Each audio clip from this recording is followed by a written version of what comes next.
Lucky!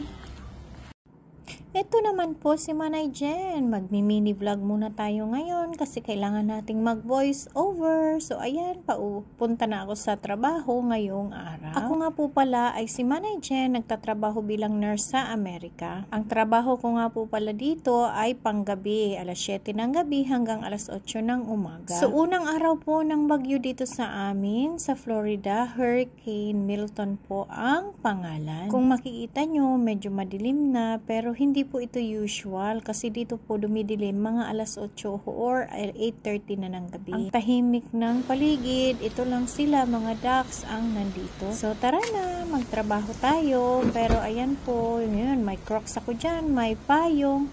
Lagay ko ng aking gamit at ang aking baunan. Ay, hindi pa pala ang aking payong kasi kailangan talaga pa siguro tayo. At ang baunan ko, di ba? Ang mga bag ko ay pink na pink talaga. So, eto na! We're going to work! Ready ka na ba? Ready! So, tara na! Mag-drive na tayo papunta sa trabaho. It's 6:39 in the evening and let's see! So, hello everyone. Just trying to update you with our weather today. Tonight because it's already 6:39, 6:40 in the evening in South Florida, and it's not that much like the rain. There's not really a rain here, no rain at all. It's just the wind, not just the wind, but it's the wind that that we're getting. So I'm gonna show you that it's getting dark, but it's almost 7 p.m.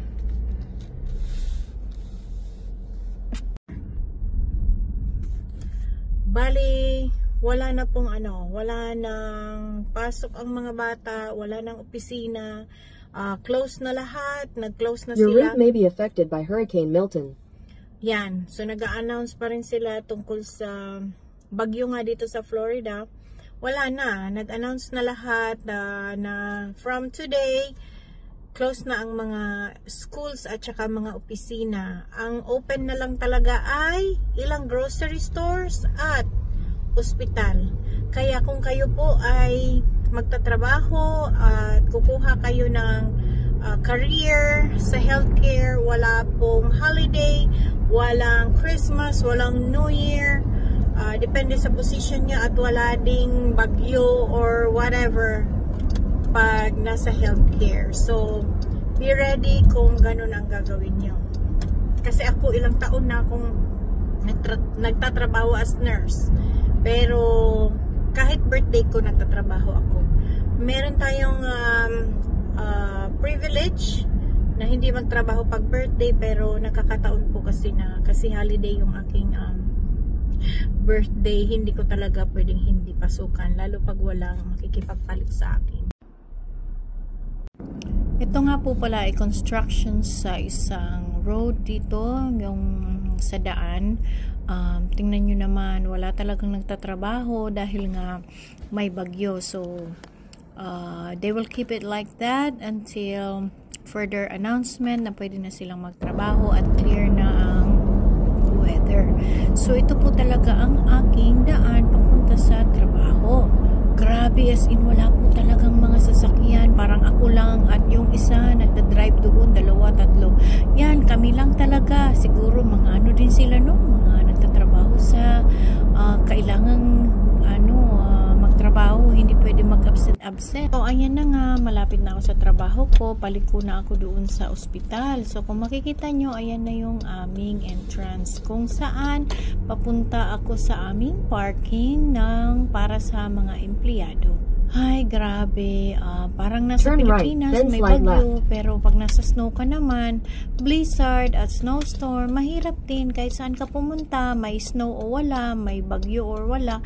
Halos ganyan talaga ang nature. Hindi natin alam kung anong mangyayari.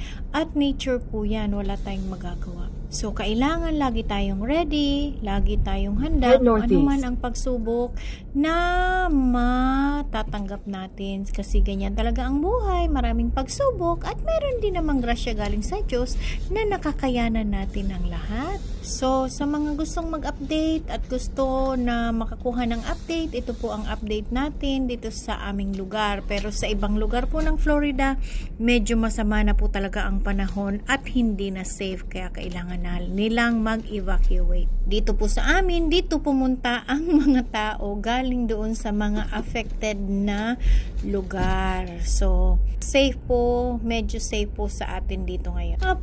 Siya nga pala, yung mga baguhan at saka yung mga datihan na dyan. Salamat sa suporta. Follow, like, share, comment, mention, at mag-engage po tayo. Ayan, si Manay Jen ay nagpapasalamat sa suporta nyo.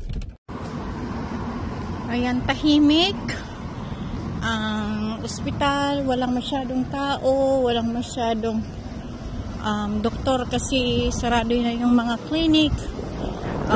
Ang meron na lang is yung mga naka-admit na mga pasyente. So, yan na lang ang nandito, wala nang mga outpatient. At syempre, hindi pwedeng mag-close ang ER. So, yan, ang ambulance bay. Nandyan din ang mga ICU at karamihan sa mga pasyenteng naka-admit.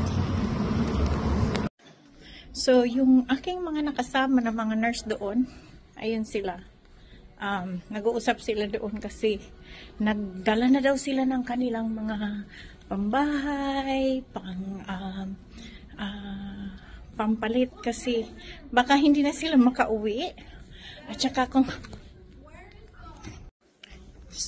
ano na sila, kumbaga naka-ready na sila ng kanilang isusuot, pampalit at saka pangtrabaho lay kasi hindi natin alam, di ba?